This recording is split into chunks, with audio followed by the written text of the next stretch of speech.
Arnold Schwarzenegger sat down, I scared him. He went over and sat in the corner, and when he went to sit down, I continued at him. I was wagging my finger at him, telling him that his behavior was reprehensible, that it was not boy or co who needed to grow up, but him. And he couldn't look me in the eye. He literally went from being a frantic, hysterical adolescent to shrinking away like an injured child.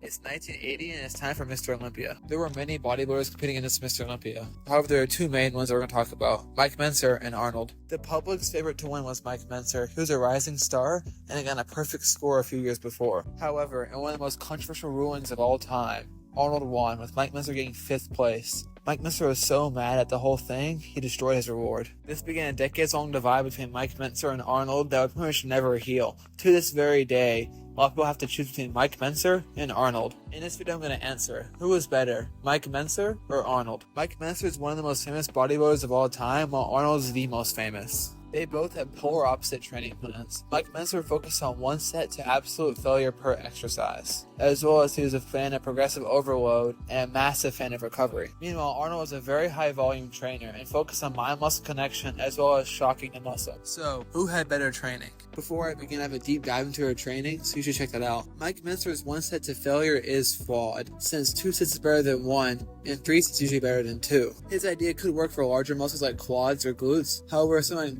biceps, side delts, or rear delts, they could really use more volume, as well as a one set to failure rule could work very well for high compound movements, such as the leg press, deadlift, and squat. However, barring those 3, you should be doing more than one set, both at the bench press, lateral raise, bicep curl, hamstring curl. Despite the fact they're all very different exercises, you should be doing more than one set. Here's a point that I think is very important but isn't brought up much. Mike Mentzer is on steroids. Well, obviously. But this contributed to his gains, since the fact that he can get away with doing less work and getting more results. However, when it comes to focusing on recovery and progressive overload, Mike Mentzer really didn't hit the spot, as both those are very important, and without those, he won't grow at all. So overall, Mike Mentzer's training was fairly good, however it has some messy spots here and there. Now, how good was Arnold's training? He pretty much had to do very high volume training, like 3 or 4 exercises per muscle, as well as 3 or 4 sets per exercise. As well as he mentioned all of these sets should be taken to failure, and you should focus on the mind-muscle connection and quote-unquote shocking the muscle. Although you should be training at a higher volume than Mike Mentzer, going this extreme will inhibit your ability to recover nearly completely. One of the very few reasons Arnold was able to recover from all of this is that he was on roids, and I could recover more than someone who isn't on roids. Overall, you should dial this back to about 3 exercises per muscle at most, and about 2 to 4 sets per exercise. However, when it comes to mind-muscle connection, Arnold really was right. You need to focus on squeezing and feeling the muscle contract during each rep. When it comes to shocking the muscle, i.e. doing new exercises every few weeks, generally he was right. Although it isn't a strict requirement to gain muscle, it really helps. So overall, who was more correct? Mike Mentzer or Arnold? Overall, I'd say Mike, but it doesn't mean Arnold was wrong in every single thing. You should almost certainly combine both their training principles.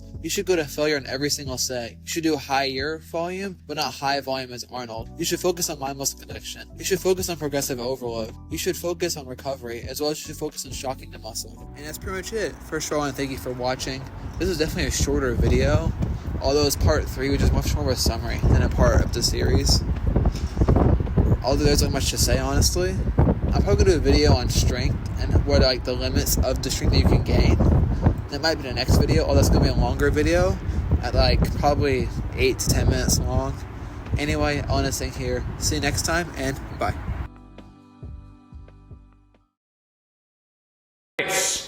Check out my new favorite channel. It is so good. Oh my god. Look at it.